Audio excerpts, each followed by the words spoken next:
I wasn't planning on making a Thunderbirds model. In fact, I haven't made a Thunderbirds model since early 90s, I suppose, and I've had no real inclination to make one since. But my friend Mark on the SFM UK Facebook page had built one of these and showed it off, and it looked really nifty. He'd done a superb job on the painting and weathering, and it gave me a bit of a hankering to build it myself. So I asked him where he got it from, and he got it from Hannant's, an online modelling store here in the UK. And so yeah, ordered one, and it came and took about a couple of days to come. So here it is, Thunderbird 3, obviously from Thunderbirds, produced by AIP. Now this is the re-release of the old Aoshima kit, all right, with new packaging, with this TV screen packaging. So this is just like an out-of-the-box sort of thing, just to show you before I get started. So instruction sheet, pretty simple, and it looks to be a pretty simple kit to build. And yeah, multiple parts. Another friend of mine, Ian, I was talking to him, and Ian Marchant, by the way, on YouTube, seek him out, great modeler, great guy.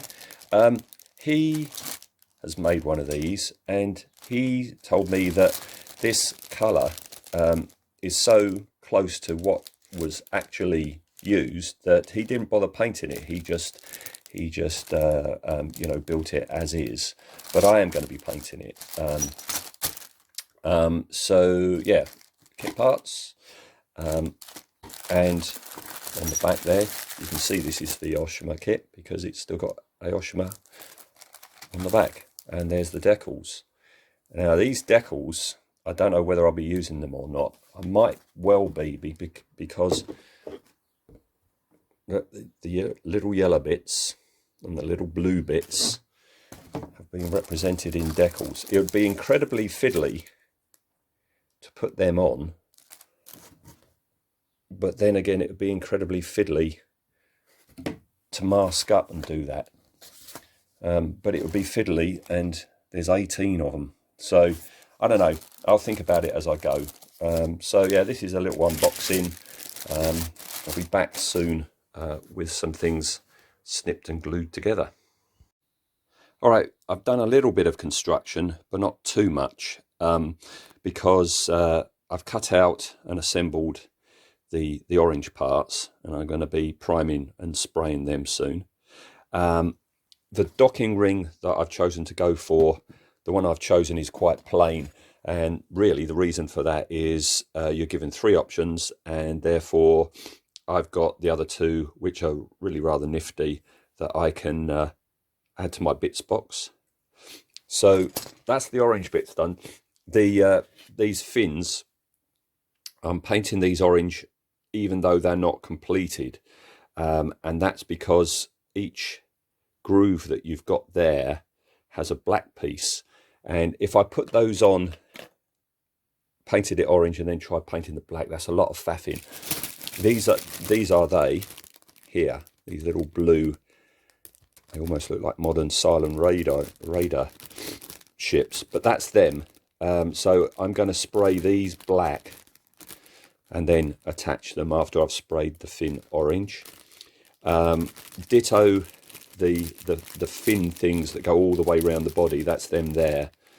I'm going to spray and paint them the matte grey that they've got to be. Okay. Yeah, that fella, priming and painting separately. What else have I got? I think that's about it. Oh yeah, there's of course the engine nozzles. They're white, so I'm going to prime and paint them while they're still on the sprue. And that's about it. So I'm going to come back with colour on, I suppose. The only other thing to report, I found this really nifty. On the main body, sorry I'm sniffing, I'm coming down with a bit of a cold. You've got these lugs where the wing rocket bits go in. Okay, so that's easy enough. Oh, sorry, the fin arms go. But look, you've got this nifty, where are we? bear with me. I thought this was really nifty. Look, you've got this thing, right? So position guide for the main motors. So basically, when you want to glue them on, this is the exact size of them. So you lay this part, put it in that circle there, get each one of those, put them on there, and hopefully they'll line up perfectly. Really nifty idea, that. So yeah, I'm coming back and things will be changed in colour, I guess. So I had a problem with the orange for Thunderbird 3 in that I used the accurate colour that they used on the original one, which is still going, you know, from the 60s, paint's still going, Peugeot Seville. And I applied it, but it was just too darn dark. Didn't like it at all. I did what it said on the cap, which is for best results use grey primer. But I think the problem was the grey is the grey came through a bit. I think the orange is rather translucent, so the grey still showed through. And then I put like 2 or 3 coats of orange on, which darkened it down more, and I just wasn't happy with it at all. And it would bug me if I left it as it was. I know it was quite dark, the studio model, but it appears lighter in the show and in stills because they used quite bright, you know, studio lights, which made it look lighter. So it's that conundrum of, do you go accurate to the model or accurate to how it appears in photos and on screen? So it would bug me if it was too dark. So what I've done is I coated everything again with white primer and then dusted on the orange, slowly building it up until I reach the shade, the brightness that I like. And this is much better. This is much better now. So there we are. I've left it overnight for the paint to go hard. So I might start trying to pick some different panels out in a different shade of orange. Put orange washes of some Games Workshop orange just to pick some different ones out. I've got to pick all the panel lines out as well. And I think I'll be doing all this in sub-assemblies like this. Otherwise it's going to be very fiddly once it's all attached. I've just glued the white bits on that one. I've got to pick these little circles out in black. I've got a fine line pen somewhere, but I can't find it. So I think I'll come back once I've picked some panels out and done some other panel shading, I think. All right, so a bit bright, but you might be able to see I've picked out the panels in pencil, and a couple of panels here and there I've mixed up an orange with a little bit of red, just for something a little bit different. I don't know whether that's okay or not. I might redo it. I don't know. We'll see about that. Oh, the top, the white top, I've put this wash on, and I've just got to do a bit of dry brushing of white just to bring that back a bit. These aren't as much of a slog as I thought they would be, putting these stripes on, these decals on. And the reason it's not too much of a slog is, number one, I've kept them on the sprue, because as I've said before, this line is the line that actually goes onto the hull, so I don't have to worry about patching up the paint job afterwards. So what I'm doing is I'm doing it still on the sprue, and only doing 6 at a time. So there's 3 times I need to do it, so it's not too bad. I'm not sure. I've got to look into it, but the underside of it, have I got to patch that in yellow, or is it supposed to be grey at the bottom of the fin? I don't know. I've got to look into that. So that's them. The other quite kind of, it's not monotonous, but repetitive, that's the word. Repetitive part is the arms here and these black bits. I've had a bit of a problem with these in that, hang on 1 second. Yeah, there we go. I sprayed them still on the sprue, right? And then what you do is you get, excuse me while I find another one. These are the little black bits, all right, which go in there. And rather than put them on and then paint them black, I elected to spray them black first and spray these orange. The problem is that gap is very, very, very small, right? And the orange paint, I guess because it's a car paint, is quite thick. So these little grooves that they're meant to fit in have filled up with paint, right? Meaning they don't easily push on. So what I have to do each time for all three of these is scrape as much of the paint as I can out of these grooves, all right, and then put them in. Now in a way it's not too bad, because what's happening is even though I scrape the paint off of that, they're still quite a tight fit. So tight in fact that I don't have to glue them, so that's good.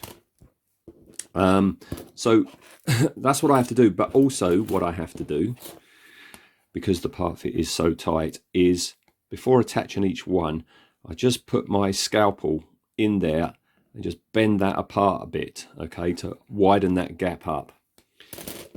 Slide them on, but then they are bowing out slightly. So what I have to do is what I'm doing here is once I've got them on, clamp them for a day, just so it squeezes them tight, all right?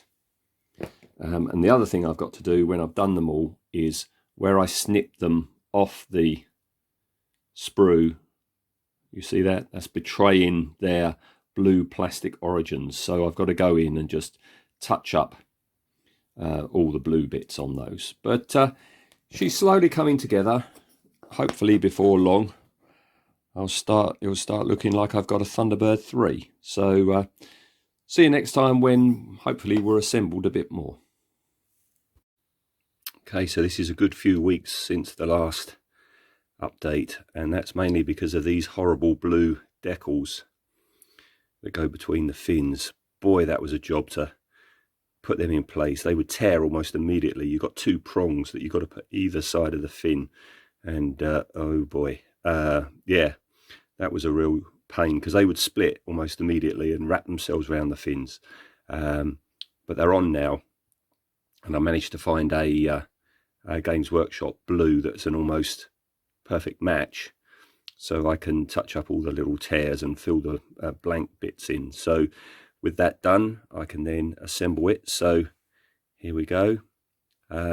Just got to put the remainder of the decals on, and then a coat of matte varnish, and then the weathering can begin.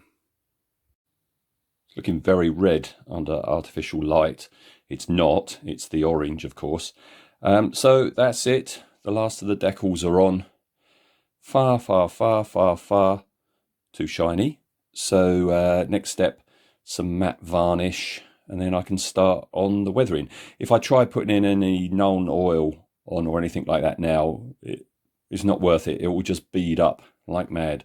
It needs to go onto a matte surface. I'm not going to do any pasteling. Normally you do pasteling and then seal it with matte varnish, but no, matte varnish next, then some known oil and stuff, then some pasteling, then another coat of matte varnish. I'm really starting to get fed up with this model. After all that faffing doing the blue stripes, I thought I was on the home straight, adding the rest of the decals and then putting some matte varnish on to dull it all down. Well, I did that yesterday morning, and it was colder than it has been, but I went out, shook the can very, very much, like you're supposed to, went out, gave it a spray of matte varnish, came back in.